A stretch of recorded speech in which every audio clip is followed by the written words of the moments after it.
দেশকে কল্যাণমুখী রাষ্ট্রে পরিণত করতে চায় সরকার। বেগম খালেদা জিয়ার পথ ধরে স্নাতক পর্যন্ত নারীদের বিনামূল্যে শিক্ষা নিশ্চিত করবে বর্তমান সরকার। কিশোরগঞ্জে ফ্যামিলি কার্ড ও ধর্মীয় নেতাদের ভাতা প্রদান অনুষ্ঠানে এসব কথা বলেছেন প্রধানমন্ত্রী তারেক রহমান। কিশোরগঞ্জ পুরাতন স্টেডিয়ামে নারীদের জন্য ফ্যামিলি কার্ড বিতরণ ও ধর্মীয় নেতাদের ভাতা প্রদান করেন প্রধানমন্ত্রী তারেক রহমান। পাশাপাশি বিভিন্ন জটিল রোগে আক্রান্ত ব্যক্তি, নির্বাচিত দুস্থ ও অসহায় প্রতিবন্ধী ব্যক্তিদের অর্থ সহায়তা এবং নির্বাচিত মেধাবী শিক্ষার্থীদের এককালীন শিক্ষা সহায়তা প্রদান করেন প্রধানমন্ত্রী। বলেন, নারীদের শিক্ষার পাশাপাশি অর্থনৈতিকভাবে আত্মনির্ভরশীল করে তোলার পদক্ষেপ নিয়েছে সরকার। শুধু মুখের কথার রাজনীতি নয়, বাস্তবধর্মী রাজনীতি করে বিএনপি যারা বিভ্রান্ত সৃষ্টি করছে, গত 17 বছর ধরে তাদের রাজপথে দেখা যায়নি বলেও অভিযোগ করেছেন তিনি।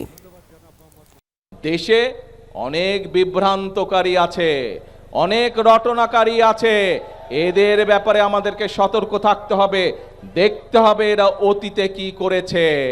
সেই অতীত বিবেচনা করে তাদেরকে আমাদেরকে চোখে চোখে রাখতে হবে।